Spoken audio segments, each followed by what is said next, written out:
He saved a lost little girl in the snow and became the man her mother never expected to need.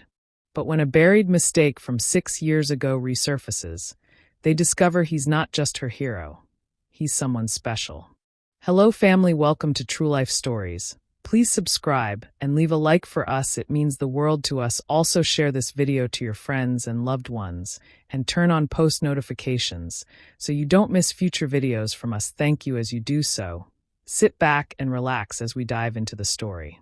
6 years ago, the music pulsed like a heartbeat inside the club. Bass heavy, lights swirling in dizzy patterns above the heads of young, wild bodies.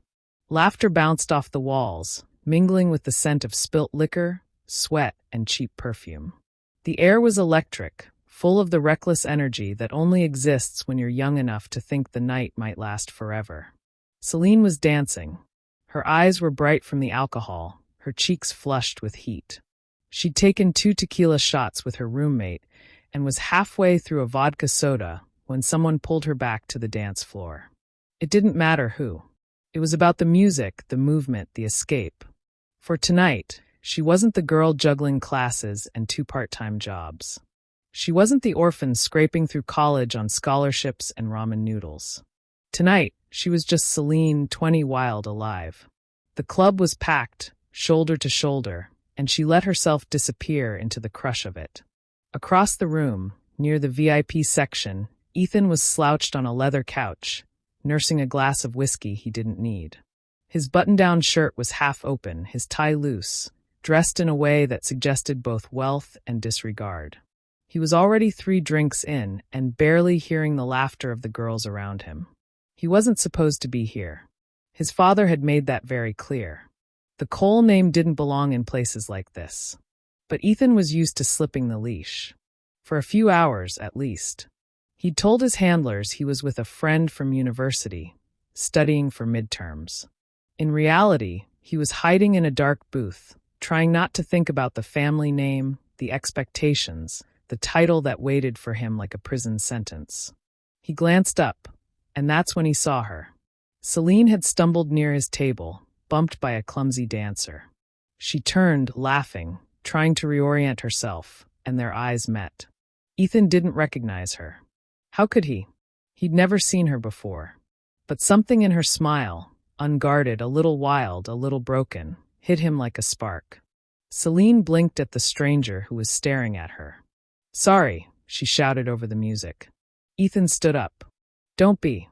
This place is a maze." He held out his hand. She took it. The world blurred. They didn't talk much. Names were forgotten. Drinks were shared. Jokes made no sense, but laughter came easily. She told him she was in school. He told her he wasn't. She said she danced to stay sane. He said he drank to forget. They both nodded like that made perfect sense. At some point, they ended up in the back of a cab, his arm draped over her shoulder, her head leaning into his chest. The cab driver said nothing. He'd seen this 1,000 times. The hotel room was small, upscale, faceless, the kind of place where no one asked questions. Their clothes came off in a flurry of clumsy hands and breathless kisses. It wasn't romance. It wasn't love. It was 2 lonely, drunken souls grabbing onto each other for a night they'd both forget in the morning. At 4:03 a.m., there was a loud knock on the door. "Ethan, let's go." The voice was sharp. Male. Professional. Ethan stirred, groggy and confused. Celine was fast asleep beside him, her face tucked into the pillow, her bare shoulder rising and falling gently. Another knock. "Ethan, your father's orders." "The car is downstairs." He sat up, cursing under his breath. He moved quickly, dressing in the dark, wincing at the sharp light from his phone. 3 missed calls from his father. 2 from Donovan, his father's personal fixer. He scribbled a note on the hotel notepad but crumpled it, unsure what to say. Instead, he pulled several bills from his wallet, way too much, and placed them beside her phone on the nightstand. It wasn't meant as payment. It was guilt. Guilt for leaving. Guilt for not asking her name. And guilt because part of him didn't want to know. He glanced at her one last time, blurry in the moonlight coming through the window. Then he left. By the time Celine woke up, he was gone. She sat up slowly, her head pounding. Her eyes adjusted to the unfamiliar room. The sheets were tangled around her legs. She was alone. Her stomach twisted, not from the hangover, but from the hollow pit of regret already blooming in her chest. No name, no number, no note, just a stack of cash. She stared at it for a long time, disgusted, confused. She took a shower, hot and scalding, trying to wash the night off her skin. But the memory of his hands, his voice, the warmth of his breath, it all clung like a second skin. When she left the hotel, she carried her shoes in one hand and the money in the other. She told herself she would forget it, that it meant nothing, a mistake. 3 weeks later, Celine was vomiting every morning. She thought it was stress. Finals. Overwork. Then she missed her period. The test was positive. She sat on the bathroom floor for an hour, knees pulled to her chest, the test in one hand, shaking. She tried to cry, but her body had gone numb. There was no one to call. No parents. No family. The only person who might have cared? She didn't even know his name. She dropped out the next semester. Took on a job cleaning offices. Took another waiting tables. Moved into a shared flat with 2 strangers and gave up every dream she'd ever dared to have.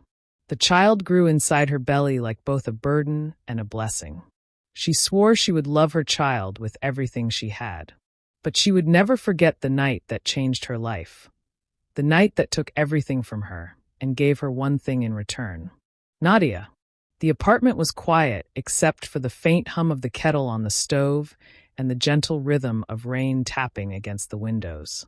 It was one of those rare, slow mornings. No appointments, no emergencies, no chaos. Celine stood in the kitchen, pouring hot water into her mug, steam curling up into her face. The scent of chamomile rose with it, calming. Behind her, the sound of cartoons played at a low volume. Nadia was curled up on the couch, legs tucked under her, her favorite yellow blanket wrapped around her like a shell. Ethan had left early that morning for a quick meeting, but promised he'd be back by lunch. These days, he often left and returned like he lived here.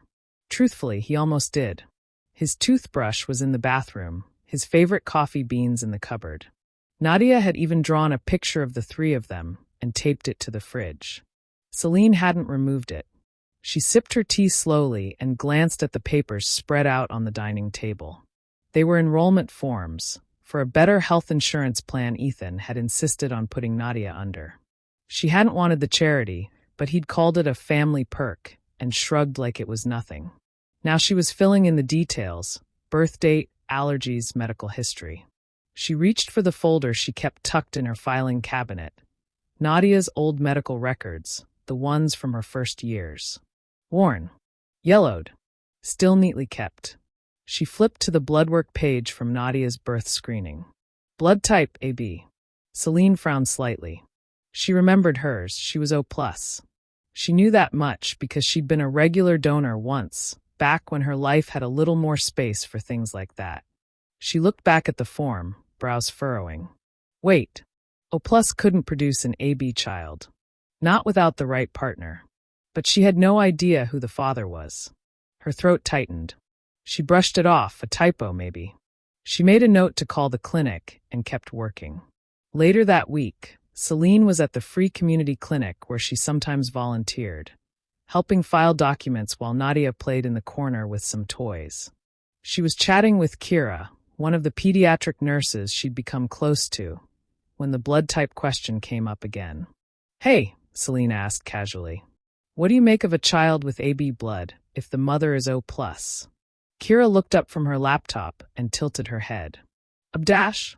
That's extremely rare, especially from an O+ mother. You'd need a father with AB blood for that to even be possible. Celine stiffened slightly. What if the father's unknown? She said too quickly. Kira paused. Then I'd say, you might not know as much about him as you thought. Celine laughed it off, trying to hide the heat crawling up her neck. But as she filed the rest of the paperwork, her fingers trembled. That night, the thought followed her home. She stared at the ceiling after putting Nadia to bed, the house dark except for the streetlight glowing outside the window. Ethan was supposed to come over. She almost called to cancel. But something in her heart wanted to see him, to watch the way he smiled when Nadia jumped into his arms, the way he relaxed in this space, like he belonged here. Because he did. And that was what terrified her. It wasn't just the blood type. As she sat at the kitchen table later that night, Celine couldn't stop the memories from crawling back. Memories she'd buried 6 years ago, too painful and foggy to hold on to clearly. But the cracks were forming, letting the truth bleed through. That night in the club. The stranger. The money left on the nightstand. His voice. There had been something about his voice. Deep. Calm. Slightly slurred from the drinks. But warm, magnetic. She remembered a flash of it that night. Him saying something about his father's security team coming to get him. Something about being pulled away like a damn hostage. She had been too drunk to think much of it then. But now? Now it echoed. That night she'd gone back to sleep feeling hollow, discarded. She had stared at the money with burning shame. And now Ethan, the man who'd shown up in her life by coincidence, who had saved her daughter and sat by her bedside for days, was suddenly appearing in that memory like a ghost stepping into frame. It was as if the memory of that night was getting clearer each time she saw Ethan. Could it be? No. No. That was impossible. Wasn't it? But the fear didn't go away. It became an itch in her bones. 2 days later, when Ethan left his toothbrush on the sink again, she picked it up and stared at it for a long moment. She didn't want to do it, but she couldn't rest without knowing. The DNA kit arrived in a plain brown envelope. She used Nadia's comb for the sample. Hair untouched, innocent. She used Ethan's toothbrush. Sealed them both. Sent them off with shaking hands. She didn't tell anyone. Not Kira. Not Ethan. Not even herself, not really. She told herself it was paranoia. A way to put the past to rest. But part of her already knew. 1 week later, the results came in. She opened the envelope slowly, sitting on the floor of her bedroom. The words jumped off the page like lightning. Probability of paternity, 99.99%. She dropped the paper. It floated to the floor like a feather, silent and damning. Ethan Cole was Nadia's biological father. The man she thought she had met for the first time last year.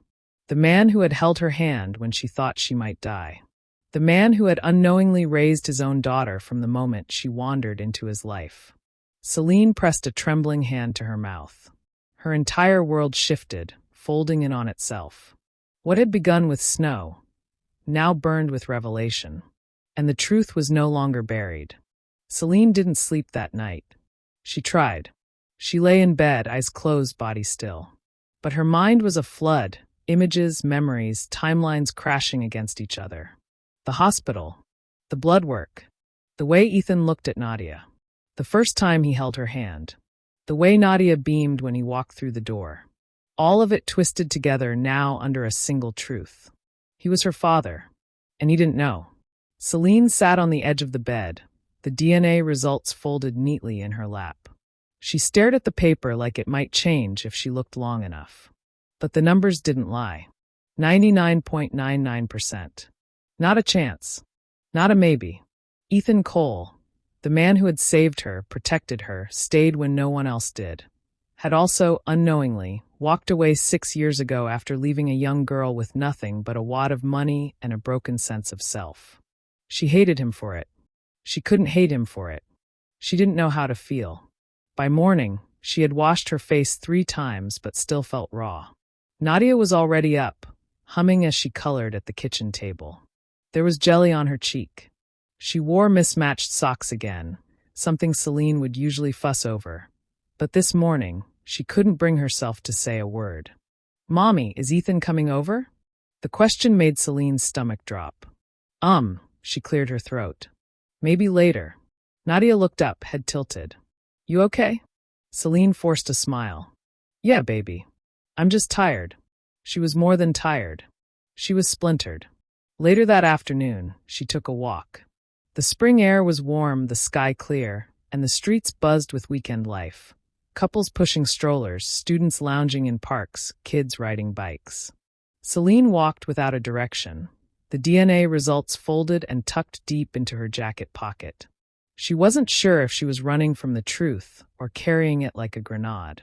She found herself outside a tiny church, not for faith, not for answers, just for silence. She stepped inside. It was empty except for a janitor humming as he swept. Celine sat at the back, folding her hands in her lap like she used to do as a child. She hadn't been religious in years, but there was something comforting about the hush. The stillness. The way the stained glass filtered the light like a secret the sun couldn't keep. "What am I supposed to do?" she whispered, not to God, not really, just to the echo inside her chest. No answer came. That evening, Ethan showed up. Right on time. Pizza in one hand, a small bag of Nadia's favorite sour candy in the other. Celine opened the door and froze for a half-second when she saw him. For a moment, all she saw was that night. The dark club, the hotel, his slurred smile, the sting of waking up alone. He smiled. "I brought a bribe. For Nadia. But also kind of for you." She stepped aside and let him in. He didn't notice the tremble in her hands. They sat on the floor like usual, Nadia between them, eating pizza, telling them about her day in a stream of laughter and flour-dusted crumbs. Ethan listened intently, laughing when she told him about the worm she found at recess and how she named it Sir Slime-a-Lot. Celine watched him, watched the way he leaned in to listen, the way he tied Nadia's shoelace without looking, the way his eyes softened when he looked at her. It was so obvious now. Everything about him was in Nadia, her eyes, her stubbornness, the way she smiled sideways when she was hiding something. Celine felt like she couldn't breathe. When Nadia finally nodded off on the couch, candy still in her lap, Celine stood slowly and walked into the kitchen. Ethan followed. "You okay?" he asked. She opened the fridge. Closed it. No reason. Just to move. "I need to talk to you," she said. The tone in her voice made him go still. She turned, bracing her hands on the counter behind her, like it was the only thing keeping her upright. "I need you to listen, and I need you not to say anything until I'm done." Ethan nodded slowly. His eyes locked on hers. Serious. Attentive. Unaware. She reached into her jacket and pulled out the envelope. This is a DNA test." A pause.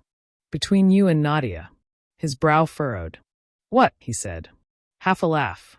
Not yet understanding. "I know it sounds insane," she went on quickly. "But I had to know. I started putting things together. I remembered things I'd blocked out for years. The night I got pregnant. I was drunk.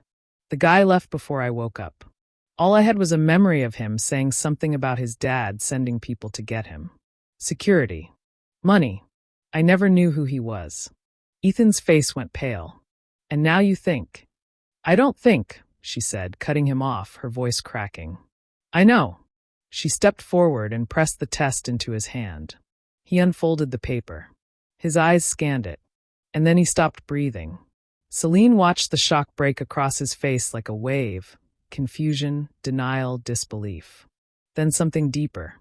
Recognition. He stepped back. Sat down heavily on one of the chairs.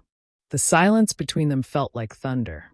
Celine stood still, afraid to speak, afraid she'd shatter the fragile space holding them both. Ethan looked up finally. His voice was hoarse. "She's mine?" Celine nodded, eyes glassy. "I didn't know until now." He looked down at the test again, like it might vanish. "I left," he whispered. "That night. I left. You didn't even know my name," she said, her voice small. "I didn't even remember yours." Neither of them spoke for a long moment. Celine's hands trembled. "I raised her alone," she whispered. "I dropped out of school. I scrubbed toilets, waited tables, went without food just so she could eat. I loved her with everything I had, even when I had nothing." "I believe you," Ethan said, his voice low. "Celine, I believe you. But now what?" she asked. He looked up, and in his eyes she saw it grief. Awe. Regret. And something else. Love. "I don't know," he said. "But I'm not leaving." The next morning came in slow motion. Sunlight crept across the floor, catching on toys scattered in the living room, an empty glass on the coffee table. The DNA test still folded on the edge of the counter. It was quiet, the kind of quiet that followed truth. Ethan hadn't stayed the night. After the revelation, he needed space to think, to breathe. Celine hadn't stopped him. He left with a promise. "I'll be back tomorrow." She didn't ask for more. She couldn't. Now, standing at the kitchen sink, Celine stared out the window with her hands in dishwater she wasn't using. Nadia was in her room, still asleep, and the entire apartment felt like it was waiting to exhale. She had told the truth. But nothing in her life ever stayed quiet for long. At precisely 9:10 a.m., a knock sounded at the door, sharp, deliberate. Not Ethan. Celine dried her hands on a towel, her stomach tightening with unease. She wasn't expecting anyone. She peeked through the peephole and froze. A man stood on the other side of the door. Tall, clean-cut, sharp charcoal suit, leather gloves, eyes like black glass. He didn't look like a delivery guy or a neighbor. He looked like trouble dressed in money. Celine opened the door a few cautious inches, chain still on. "Yes." The man smiled, polite, professional, and somehow chilling. "Good morning." Celine Harper. Her grip on the door tightened. "Who's asking?" He held up a slim black card. Embossed letters. Donovan Black, Cole Group, Private Executive Affairs. "I work for Richard Cole," he said with an air of importance. "Ethan's father." Celine's throat went dry. "May I come in?" "No." He didn't flinch. Just nodded once, as if he expected it. "Fair enough. This won't take long." He reached into his briefcase and removed a thin envelope, crisp and sealed. "This is a proposal," he said. "A potential custody adjustment. If, as we believe, the girl is Ethan Cole's biological daughter, there are some responsibilities and opportunities that come with that." Celine stared at him, her heart hammering. "She has a name," she said. "It's Nadia. And she already has everything she needs." Donovan didn't flinch. "I'm sure you've done your best. But let's be realistic, Miss Harper. The Cole family has resources. Wealth. Security. Connections. We can give her a future you simply can't. Private education. Healthcare. Protection from scrutiny. A trust fund." Celine's voice turned ice cold. "A cage wrapped in gold is still a cage." Donovan gave the faintest smile. "You misunderstand. We're not asking for permanent custody, yet. This is merely a negotiation." She slammed the door. Or tried to. He held it firmly before it closed, his expression never changing. "You've had a hard life, Miss Harper. No family. No legacy. A mistake born of a drunken night. One I believe my employer already compensated you for. We're not here to punish. Just reclaim what belongs to our name." Her eyes narrowed. "Nadia doesn't belong to your name. She belongs to me." Finally, the man let go. He dropped the envelope inside the doorframe. "If you won't think about yourself, think about her," he said. "This could change her life." Then he turned and walked away, polished shoes echoing down the hall. Celine locked the door. Deadbolt. Chain. Latch. She stared at the envelope like it might explode. And then, with shaking hands, she tore it open. Inside was a sleek, typed document on high-end stationery. It was titled Custodial Transition Proposal, Nadia Harper, aka Nadia Cole, minor.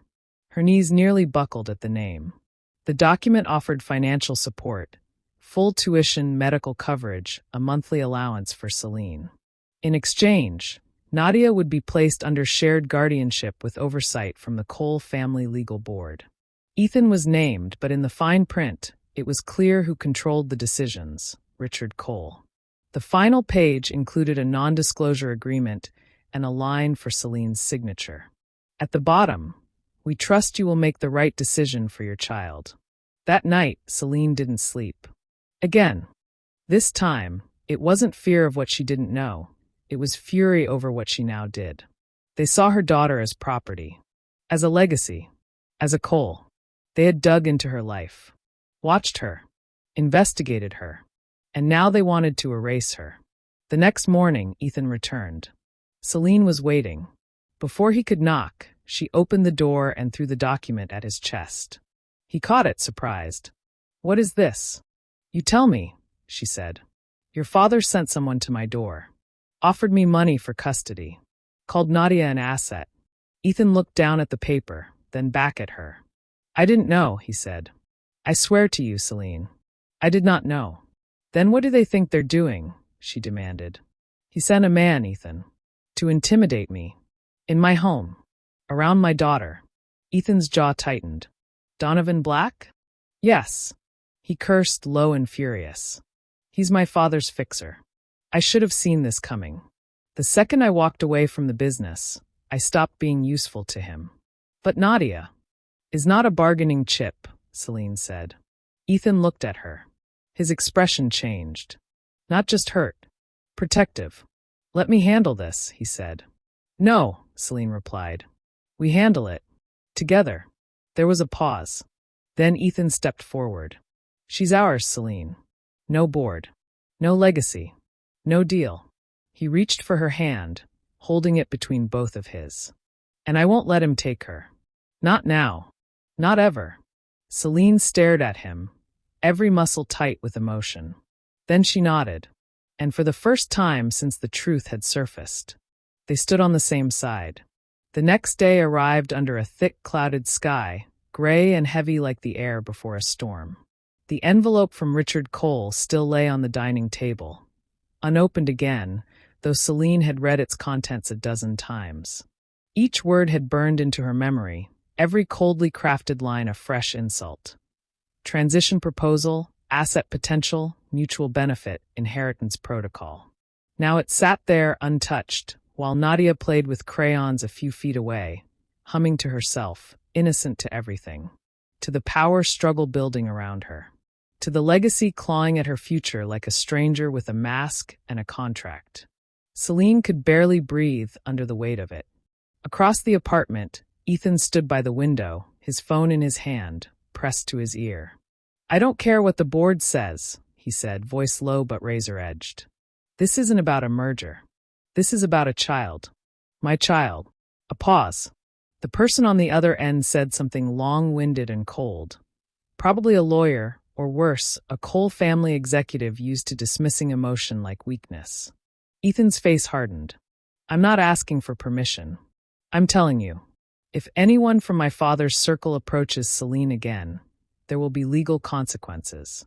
I'll make this a scandal, and you know the press will eat it alive. You want the headlines? Cole Empire tries to buy secret grandchild. You'll be bankrupt in goodwill before the fiscal quarter ends." He hung up, throat tight with rage. Celine was quiet, watching him from the kitchen. She'd never seen him like this, furious, controlled, but vibrating with something more primal. "Protective. Who is that?" she asked. "Cole Legal." He turned to her. "I made it clear they're not to come near you or Nadia again. And your father? I'll handle him next." She nodded, arms folded, though her hands were trembling beneath them. "Why didn't you tell me who you were when we first met?" Ethan hesitated. "Because I wasn't sure who I was yet. The Cole name. I only started using it when I was 15. My mother raised me without it. We had nothing. No connections. I only went back when she got sick. She made me promise to build something from the name. I kept that promise. But I never wanted to live in it." Celine's eyes didn't move from his. "You were the one who left me in that hotel." He swallowed. "I was. You left money and no name. I woke up alone. Do you have any idea what that did to me?" His voice cracked. "I do now." There was a long, heavy silence. Nadia's soft humming filled it, still coloring the page in her lap. Completely unaware that the air between the two adults she loved most in the world had just turned electric. "I was drunk," Ethan said finally. "I didn't know who you were. I didn't even remember your face. The next day, I was back in a black car being briefed on asset sheets and stock splits. It was like that night didn't even happen. But now she's your daughter." He nodded. Slowly, gravely.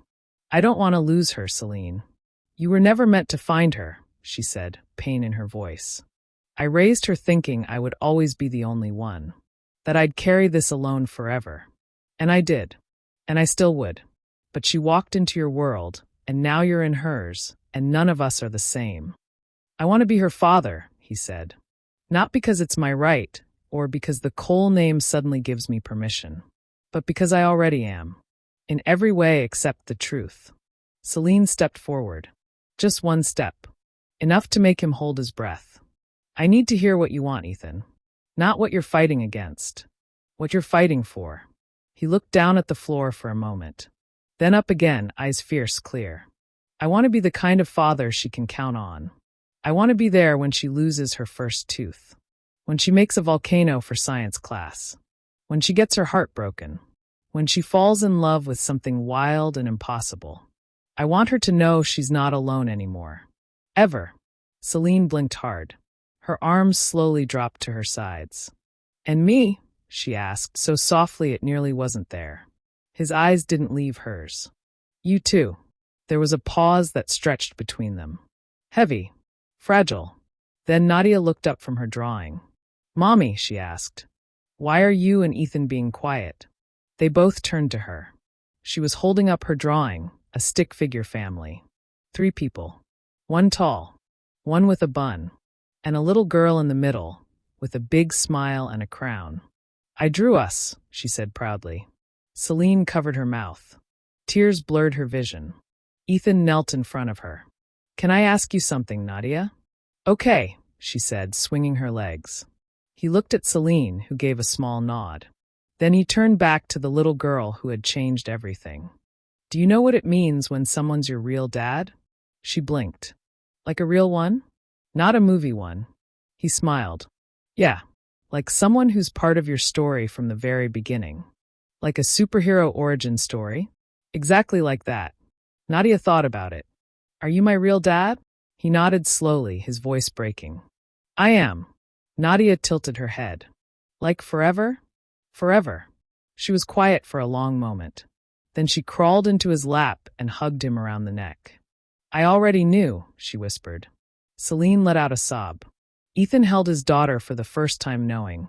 Not just loving her, not just protecting her, but knowing. And that changed everything. Not the love, but the truth.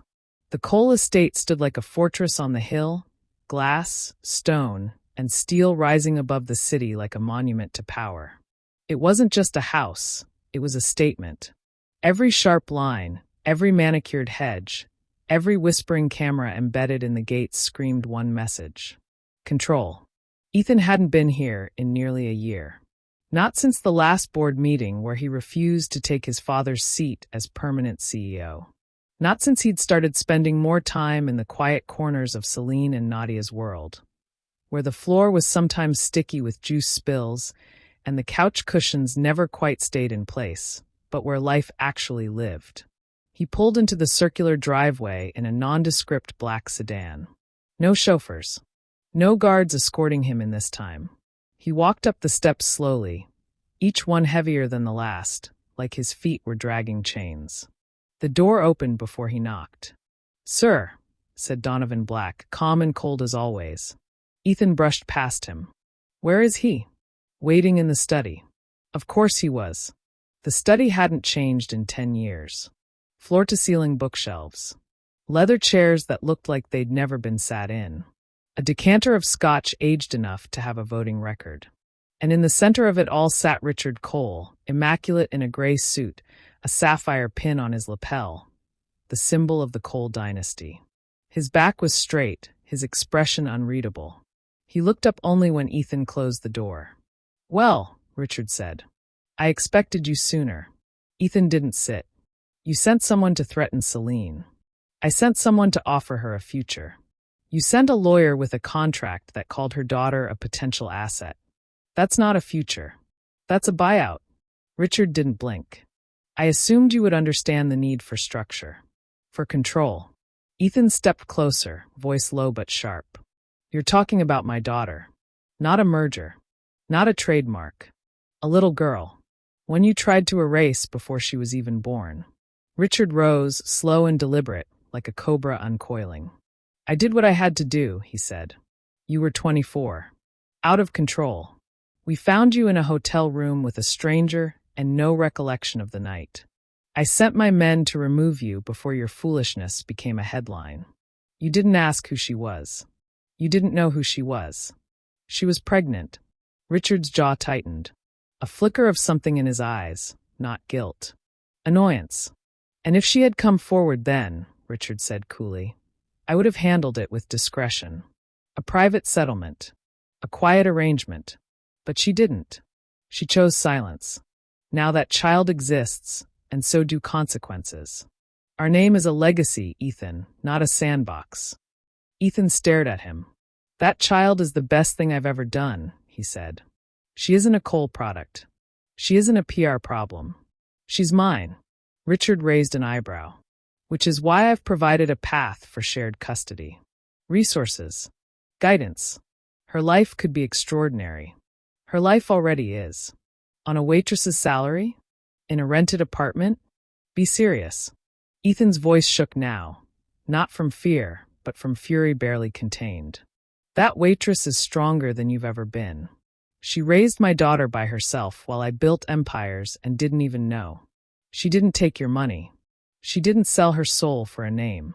She didn't have the option, Richard said sharply. She had more integrity than either of us. Silence fell like a stone between them. Then Richard sat back down and poured himself a drink, the clink of ice the only sound in the room. You think you're being noble, he said, walking away from all this. But you're just being sentimental. You don't get to rewrite the rules of legacy because your conscience suddenly woke up. Ethan looked around the room, at the plaques, the awards, the oil painting of his father hanging above the fireplace. He laughed. Just once. Bitterly. I used to think this was what success looked like, he said. Power. Control. Everything polished and perfect. He shook his head. But success is a 5-year-old who names worms and thinks love is someone showing up every day, not someone who builds kingdoms out of fear. He stepped toward the door. Richard called after him. You walk away from this, Ethan. You walk away from your future. Ethan paused, hand on the doorknob, his heart pounding. I'm not walking away, he said quietly. I'm walking home. And then he left. Outside, the air was clean and cold. The clouds had broken, and the first rays of sun were spilling through. Ethan got in the car, pulled out of the estate, and didn't look back. He drove through the city, past the towers he once sat at the top of, past the cafes he used to frequent in suits worth more than Celine's yearly income, past the life he thought he had to live, and toward the life that was waiting for him, full of cracked coffee mugs, bedtime songs, whispered apologies, and love without condition. He didn't need his father's name. He had his daughter's. It rained that evening. Not hard, not loud, just a steady, rhythmic drizzle that tapped gently on the windows like a lullaby. The kind of rain that didn't demand umbrellas, but invited you to slow down, to listen, to breathe. Celine stood in the kitchen, barefoot, in sweatpants and one of Ethan's old sweaters, soft, oversized, faded at the collar. The sleeves swallowed her hands. She didn't know why she put it on. Maybe she just missed him. The apartment was warm, dimly lit by the small lamp on the counter and the soft glow of Nadia's fairy lights down the hall. The smell of tomato soup simmering on the stove lingered in the air, comforting and simple. Nadia was curled up on the couch in her usual blanket cocoon, watching a cartoon, her head bobbing slightly with sleep. Celine watched her with a quiet smile. Everything looked normal. But nothing felt the same. Not since the truth. Not since the DNA test. Not since Richard Cole tried to buy her child's future and Ethan walked away from everything to protect it. She didn't know what would happen next. Would Ethan still want them now that the dust had settled? Now that the world, and his father, knew Nadia existed? She hadn't heard from him since the night he left the Cole estate. He said he was coming back. But so many people had said that before. A soft knock at the door. Celine froze. Not urgent. Not loud. Just familiar. She moved quietly through the living room, stepping over a stuffed bear and one of Nadia's pink socks. She opened the door slowly. And there he was. Ethan stood on the doorstep, soaked from the rain, his jacket clinging to him, hair damp and messy, his eyes tired, but clear. Grounded. Human. I didn't bring anything this time, he said softly. No pizza. No candy. No contracts. Celine didn't smile. Not yet. He stepped inside when she nodded, leaving a trail of wet footprints behind him. He didn't bother taking off his shoes. He just looked at her, like she was the only thing in the world worth looking at. I walked out of that house today, he said, his voice steady. And I didn't just walk away from my father. I walked away from everything he built. The company, the board, the empire. Celine blinked. You really did it. I had to. The second I found out who Nadia was, who you were, nothing else made sense anymore. A pause. I didn't lose my future, Celine, he said. I found it. And there it was, the moment she couldn't hold back anymore.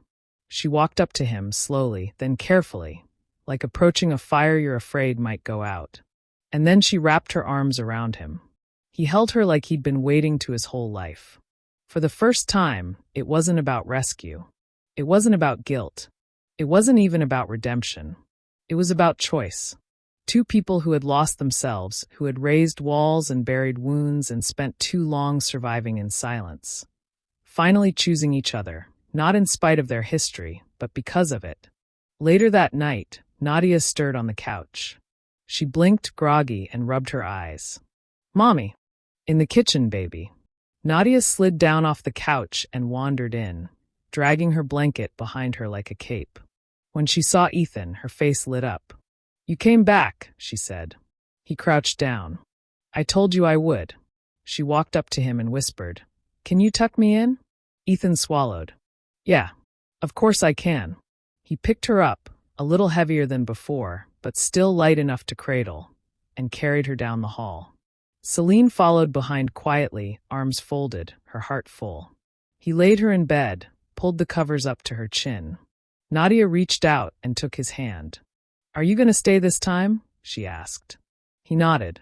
Yeah, I'm staying. For how long? He leaned in, pressed a kiss to her forehead. Forever.